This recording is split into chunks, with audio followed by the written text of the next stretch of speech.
there, everyone. This is Derek with the Geekdom Fancast, and we're doing a little side episode for you. This is called the Geek Sneak into the Theater thing. We got a wonderful we we didn't pay for the ticket. We just snuck in because we wanted to see it early. But we got a wonderful invite from Amazon Studios to talk about the new movie coming out called Air, which is coming out in theaters April 5th.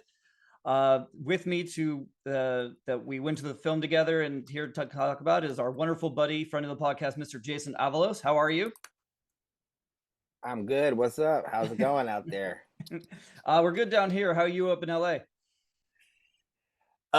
We good up here. Finally, no rain, so I'm stoked. It's a beautiful little day today. So we've been like storm of the century for California. I know the rain's been like here, nonstop. Man. When we saw this, it was raining. I know it was pouring. we got out. We went in. It was raining. We got out. It was raining. We were like hiding in a movie theater. Yeah, exactly. So this movie is coming out this weekend, and close to this week. Kind of. Oh, sorry, next week. I'm all messed up from when we're recording this. So give me your overall first generalization of the film. Generalization of the film. Yeah, I mean, I was not expecting a lot. I guess I didn't know that much about it. Yeah, I didn't know any of this. We should probably start out. So this is a story of the brand Nike, the shoe company, clothing company that went in the 80s to go get Michael Jordan as their big client. They were at the bottom of the list compared to Adidas and Converse. Yep. And they were really a little fish in a big pond of the shoe company and athletes and everything. And they needed to up their game. So they went after Michael Jordan because he was coming out in the NBA draft and he was going to become his first year as a pro in the NBA and the pros. Everyone, all these companies jump on the prospects when they're coming out. So they decided to throw their bait, line, sinker, whatever you want to call it, for Jordan. And I think we all know how that turned out. So no spoilers really to worry about on this. Yeah, it was cool though. Just trying to think of like some of the stuff. I mean, Viola Davis was amazing. Everybody in there, the cast was brilliant. It was kind of like I was kind of wondering, like, I wonder why. This is what I'm starting with, is like why Ben Affleck wanted to make this movie though. I was kind of like, it seems like what he's done Argo, The Town. He kind of does not this type of film. Mm-hmm. So that was an interesting turn for him. It was a return of the Goodwill Boys, Ben Affleck and Matt. And that was also really nice to watch them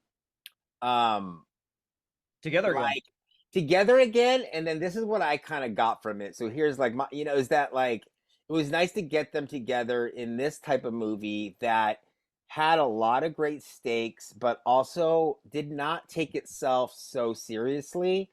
Although there was definitely some serious, crucial, pivotal times, mm-hmm. But there was a lot of fun to it, right? There was like a lot of fun with it between like the wardrobe, there was humor, there was, and I like seeing the two of those guys kind of like get to have a little fun, you know what I mean? So, I guess maybe that was why I'm wondering if this is going to be a new thing for Ben, is to just try to like, have more fun in his filmmaking and not everything has to be Argo, you know what I mean? Like it can, you know what I mean? Because that's a serious film, and and he took it on and did such a great job.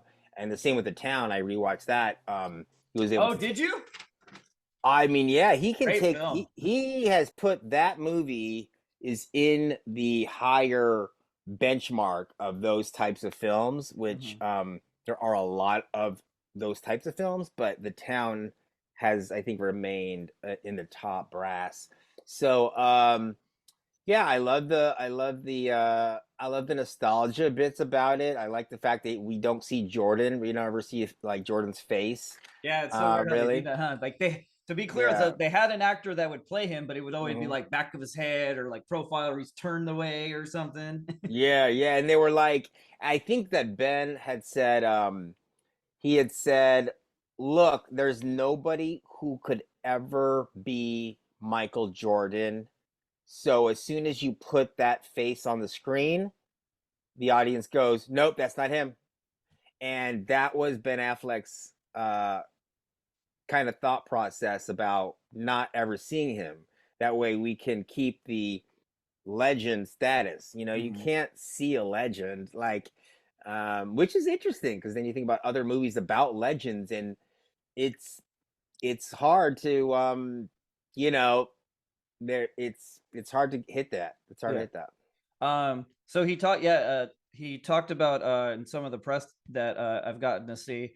He mentioned how like the whole thing with casting this movie, and it's everyone, all the people that he casted it were either people he was friends with or people he'd been wanting to work. He said he'd been trying to work with Chris Tucker for years.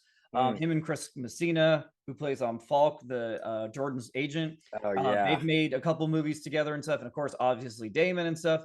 And so a lot of this is like he brought his group of people that he liked or knew, and he's like, let's all, let's bring them all in on this together. And that was like I think he said a big component of why he thinks it works so well.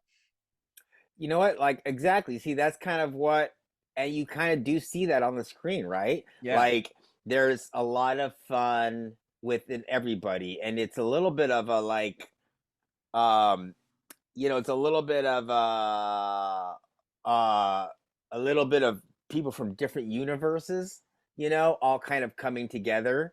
And there's there's a little bit of a rogues gallery, I think is the word I'm looking for, right? It's Yeah. like you got Jason Bateman, who, yeah, like again, I was telling you when we were at the theater, I haven't seen Jason Bateman do a role like this in a long time, Mhm. where it was like it's some of his comedy, it's a lot of the dry, his like doing the dry bit like so good. He dropped really subtle jokes. It was fun. Oh yeah, he like I like that. And then it's not the Ozark stuff too, which Yeah. so that was fun to watch him play. It was so fun to watch Viola Davis. Um, always like it. I honestly just I watch like in how is she gonna do it this time? Because it's like you'd think, oh well, she's playing like a black mother of a basketball playing person, and uh, you know um how do you elevate that? How do you elevate that character? How do you? And I think she was like the glue that made that movie kind of work and gave it any real stakes. I mean, she was the one to hold that and hold the real stakes of that film. Well, Be, you I'm know. gonna. It's perfect how you segue into that. So, they were talking about at the press conference. They were saying how when Ben went to go get Jordan's approval, because he said they had the script, they were ready to go, but Mhm. he's like, I'm not doing this unless Jordan gives me approval. And Oh. he went and met him and stuff, and he said, yeah, I'm good with it. But he said, and I know you touched on this, but like I said, I heard it again, that he really um the thing that was important to Jordan was not necessarily his life and events that happened to him. Like he wanted Mm. more other people to be taken care of. Like he wanted his mom represented. He wanted uh, George Rodenberg, the guy, the coach that had won for the Olympic, his coach from the Olympic team. Yeah, He wanted yeah. him represented. Like so, he wanted all these other people in his life represented. Was more important to him than his own tail or whatever. And he said that you got to get Viola. That's what he told Ben. He's like, you got to get, and so Ben was like, oh, okay. He's like, well, I guess we better get her now. And he said when he was talking to Jordan about his mom, about Jordan's mom, that he said that like all of a sudden he saw a different person. Like he said the affection and the how high of a pedestal Jordan puts his mom on. Uh, he saw Jordan in a totally different light, and Mm. the thing is when he realized how important Jordan's mom was to him, he kind of shifted the movie, and they made it kind of more centered around not just her, because obviously the story's about Michael, but they said that they made sure to focus more on her character and how she was instrumental in, everything that happened in, getting him to Nike and getting the deal, and like, and all that stuff. And like, because he listened to her, and he was he looked at her for, the advice and stuff and everything. So like, when they realized all this stuff of how important she was, that was how they decided to focus the film around her. And it's like you can see it.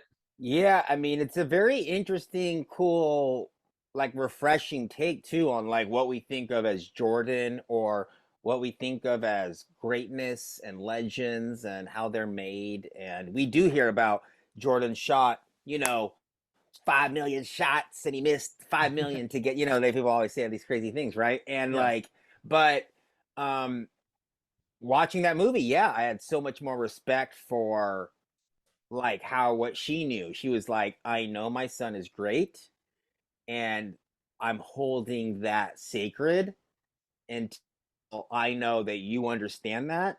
And if you don't understand that, like, we're not gonna do business. You know what I mean? And it was like, it is very powerful for somebody to, you know, take your skills and your greatness, or your what you're capable of, and then hold it so sacred. I was very moved by that part of it, frankly. And so yeah, that was very powerful.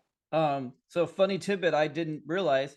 Do you know that the people that play, so Viola and Julius Tennant, do you know that's her real husband, their real husband and wife? What, say again, what do you mean? Their real husband and wife, Viola and Julius, the ones that play Jordan's parents. Oh, is that Viola's husband? Yeah. I didn't know that. Wait, what? That's Yeah. Viola's real husband in real life husband. Yeah. He's an actor? I guess so. No. I'm looking this up. Can I look this up? Wait, Go he's ahead. an actor. That was Mr. Davis, or whatever the heck his name. Like, what's his Mr. name? Davis. What's the boy? Julius Davis? James Davis? James R. No, James R. Jordan? James Jordan's Michael Jordan's dad. Julius Tennant. I'm sorry. Yeah. Julius Tennant is her. Husband. Isn't that Wow. crazy? So Did like, not know that. no wonder they were so good together. But yeah, Yeah. so I guess so anyways, to move the story along for people, so Matt Damon plays Sonny Vaccaro, who was like Nike's scout, to get them people, or to scout for college players and stuff. And Ben Affleck plays Phil Knight, who is the CEO of Nike, and he has hired Matt Damon to work for Nike to like go out and get them good prospects, and go out and get them, good college guys that they can market to. And so far it has been working, but Sonny gets this big burning in him, to where he sees Jordan's greatness, and he says we have to go, all in for Jordan. And it's all about, the movie's all about the journey of Sonny having, holding this flag, planting his flag, and Jordan saying this is what we have to do, and everything he goes through to try to convince Nike to, join his vision, or put all their money in or whatever for Jordan. And it's all about them trying to negotiate, and deal with Jordan's parents and him, and try to bring him to the company. Which, the thing that's so funny about all this to me, and you tell me if you disagree, you talk about all this and it doesn't sound nearly as interesting for an hour and a half as it is. Yeah, and you know what? I'm gonna open up a bigger can of worms on this. Is this a trend? Because there are like a lot of movies that are coming out that are these explorations of how a company became, or how something became. I think Tetris, like the story of Tetris, is about to come out, Yeah. which is another like nostalgia piece that is in the culture that, like, not for nothing, but I don't think I give a shit about how Tetris made anything. Just like I thought I kind of didn't give a shit about Air Max's invention more than what, an article. I don't know that I wanted to watch a movie about it, but here we are, and Yeah. I did enjoy it. And so I saw the Tetris one. There's another one coming out too, very similar to this line of the Cheetos, flaming hot Cheetos. How flaming hot Cheetos was invented by a Mexican janitor, like who worked at Cheetos, and then he like came up and told the owner of Cheetos, "Hey, let's put some spice on this." So like that's a story that the Latin people are doing, Eva Longoria. So Michael Jordan is not chips, but my point is nostalgia, how a person and culture became, smaller stories behind the people. And I'm wondering if this is like this new trend in IP that filmmakers and studios are looking at, that are like, oh, like what happened here? Like, what's the invention of this? Is this something more we're going to see? Maybe. That's the Jordan, the Nikes, the Tetrises, the Flamin' Hot Cheetos. This is the whole thing, I think. Well, I think it's all going to depend on how well they do. But Right. my thought is, if as long as the word gets proper out on this, I think this movie's going to do fantastic, because I was really fully engrossed in this even just about a half hour into it, and it's weird because you're just watching a bunch of talking heads.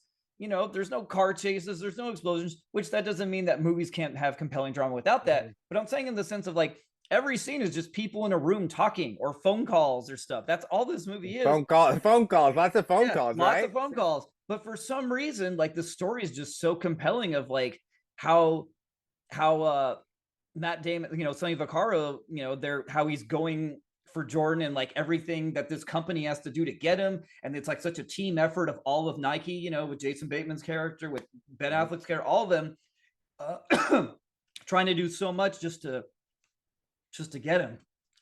Yeah, I mean, again, I was listening to another pod, I forget which one it was. I think it was Matt Maloney's The Town, and they were talking about like this idea that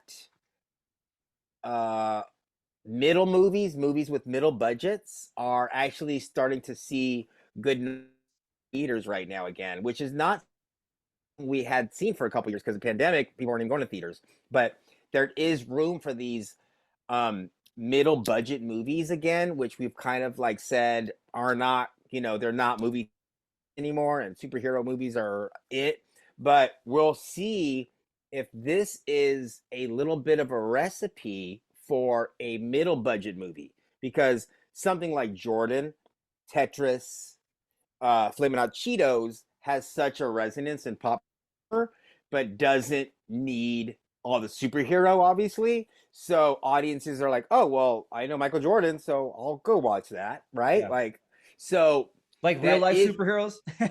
Real life superheroes. And I think that's an interesting way into a middle budget movie, which maybe is why we're seeing this, is like, because we're seeing, oh, well, if I put 40 million or 50 million into the movie, shoot it for 20, 30, get a couple big dogs to come and play in this interesting, weird story with interesting characters. Like you said, it was just phone calls.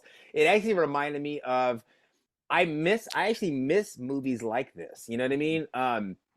I think about other movies like one of my favorites that is like, I do not know why, but Moneyball. That's a great one. How good is Moneyball? Yeah, and exactly. It's like Moneyball. What are we talking about? I don't even like baseball, Derek. I don't even like baseball. Yeah, we talked about this. I don't like baseball, but put Moneyball in front of me and I will watch it. And yeah. I think I'm like the #1 baseball fan, because it's so interesting, and I like the back end boogie of what's happening, how things are made and put together, how the sausage is made. Maybe that's something we're all really interested in, right? Like how the things get done in those back rooms and stuff. Well, that I want to go on that. That's a good point, though, is because the whole thing about the story with this is that they trying to enunciate here. Use your words. Yeah, I know. Use your words. It's the guy that wrote this. It was during lockdown, and he said that he was just sitting in his apartment during lockdown because of COVID, and he was watching The Last Dance, the Bulls documentary, and this just got him. And he's from Chicago. And his name, Alex Convery. And the thing is, this is his first feature film. this is his first feature film script, and look what he's got, like this heavy hitting. Wow. So, but Wow. in the sense of, like I said, he just got something that meant a lot to him, and wrote it. And I think the the heart of this movie is that it's really inspiring, because you see how much Sonny and Phil Knight and all these guys get together, and they're gonna go out on a ledge. They're gonna try something that's risky. They're trying something that could sink the company if they put all Hmm. this money in and it doesn't work out. Like, there's so much risk for them to do this, but they had to do it because it's what they believed in.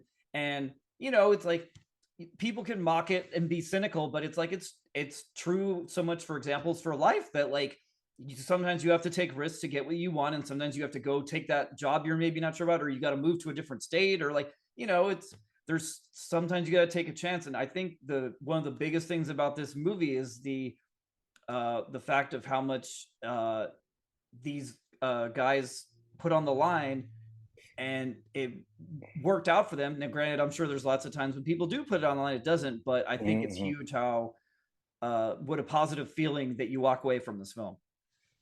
Yeah, I think that does remind me of, like, kind of just in terms of business and the pandemic. It's like, I think probably that part, what you're speaking on, is like a lot of people will resonate with that, like people who are business owners, small business owners, or, you know, would be giants, in one field who want to branch out into a new field. I think people, anybody with a business, which is pretty much all of us nowadays, right, is like going, Man, I feel a little too safe here. Like, this isn't quite, this isn't taking a risk. I'm like getting very comfortable in my little zone. Like, how can I step out of it?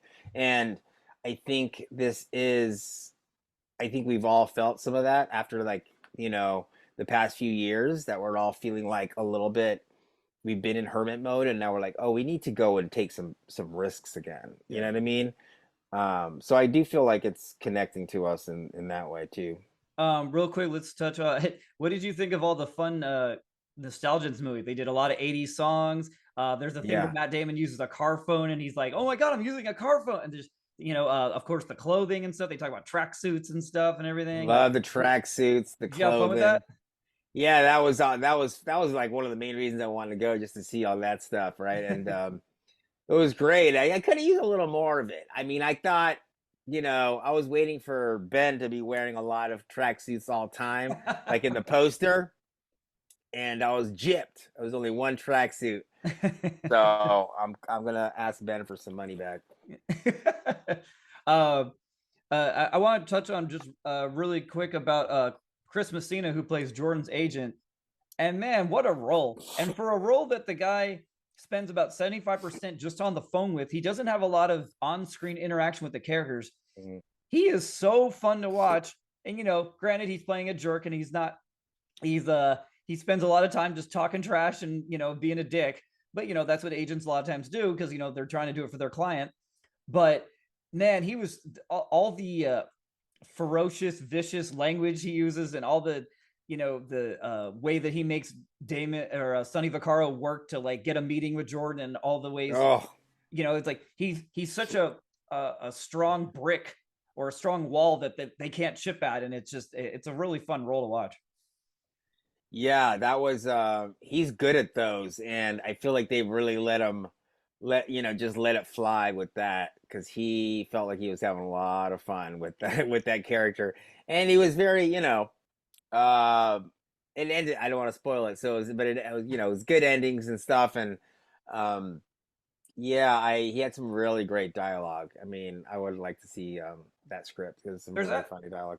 Yeah, we should be clear with people that although this is in a way dramatic story, of someone's real life tale, there's a lot of humor in this. There's so many jokes dropped in this movie. Like, Oh yeah, I laughed a lot. there's a ton of comedy in this. Yeah, it's a definitely, it's right on the edge of dark comedy to me. Well, yeah, because like sometimes things are like going to crap, and they find a way to make a joke about it. Hmm. I mean, especially the way that we'll let people see it, but the way that Matt or Sonny talks about the people that work for Adidas, man, I love it. That was Oh so yeah, hilarious. and the shoemaker was great. The guy who Oh designed yeah, the he was good. He shoes, was good. he was very good. Um, All right. Well, anything you want to say else about the film to make people want to get in the seats for it? I no, I mean, I think that's good. I think if you're, in the mood for a little less superhero craziness and you need a break from that, this is a really nice uh film. Like a feel good inspirational film without being too cheesy. And anybody who has any love for Michael Jordan, I think will find this pretty fascinating.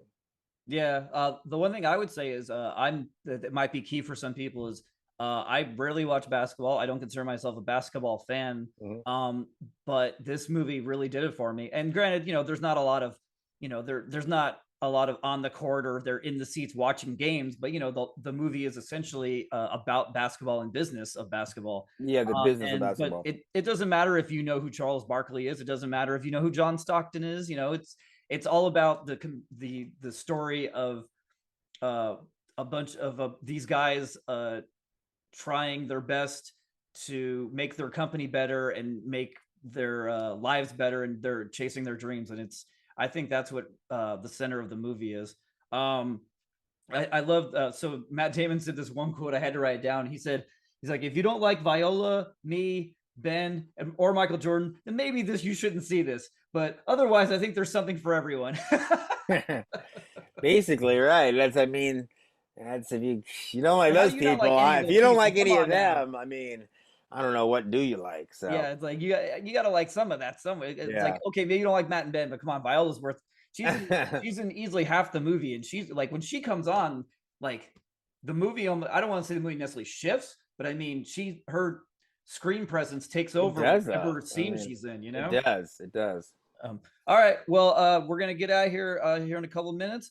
But first, let you all know, Jason, drop some wonderful. What you got? You're a filmmaker and an actor and stuff. What do you got coming out? Well, I got a little movie, very small, tiny. Can't see it unless you're in 3D. I'm in the new Transformers movie, y'all. What?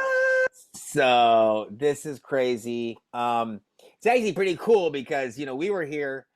I've been on this podcast, now for a couple years, talking about Glad to all have you. kinds of huge, big popcorn type movies. We rarely talk about little movies, which are kind of the movies that I've been in.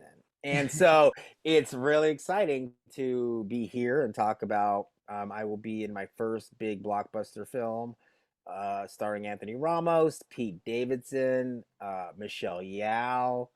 Um, and little old me, I'll pop in there somewhere. And so I'll have to look for you. yeah, pretty excited. I think, if they don't cut me, you'll definitely see me in this stuff. And mostly I'm excited for that. That comes out this summer. Okay. And You got anything I'm else you're just working on that you want to mention then? and then I do have and then our film company, we're also extending to YouTube, and we have a lot of really fun stuff for people. We're gonna have a bunch of different video series, film education stuff, horror stuff for horror freaks. Yeah, you're a big horror fan. Yeah, big horror fan. So if you like horror and comedy, come find us, Schoolhouse Pictures, at YouTube. We'll be subscribe. Let us know you found us here, and say hi. And that is Let us know we found you here, and I'll give you 10% discount. I'll give you $100. No. But yeah, Free no, pizza. we're excited about that. So come over to our YouTube. We really want to start a cool community there. We know it takes a lot of work, but we are ready for it and we're excited for it. Awesome, man. So Schoolhouse Pictures. Drop your for the record also. Drop your own personal Instagram and stuff. Personal Instagram is Insta Avalos. And if you really want to get crazy, I have a new page called Big Boone Wilder, and we'll add that one to the thing. It is pure insanity and art. It is where I'm putting all my new AI, crazy images, crazy weird stuff coming out of my brain. It's all art. It's a lot of fun. That's what we're here And for. Those the art. We're here for it. yeah, so come over there if you want just pure crazy, crazy stuff. All right, excellent, man. Well, my name's Derek. This is the Geekdom Fancast. We are on the Twitter and Instagram, and Should be on every podcast platform, I think. If not, please let me know so I can get on top of that. But or if anything, just Google Geekdom Fancast and all the links should show up and stuff. Jason, thank you so much for joining us, buddy. Yeah, man. I hope we get to sneak into a theater again real soon. We will. But otherwise, everyone else, will be. This has been a good time. Hope you go see Air. It's I can't emphasize enough. Like, I haven't been this excited walking out of a movie. I'm not gonna say years, but it's definitely been a while since I got that kind of a feeling when I got out that I want to run out and tell everyone to go see something. And this is one of those films that I was just at WonderCon this weekend, and I was telling several people to go see it. I really enjoyed it. So I can't encourage you guys enough. But check it out. And until next time, we'll be saving a seat for you right in that theater, smack dab in the middle. All right. Take care, everyone. Bye. Later.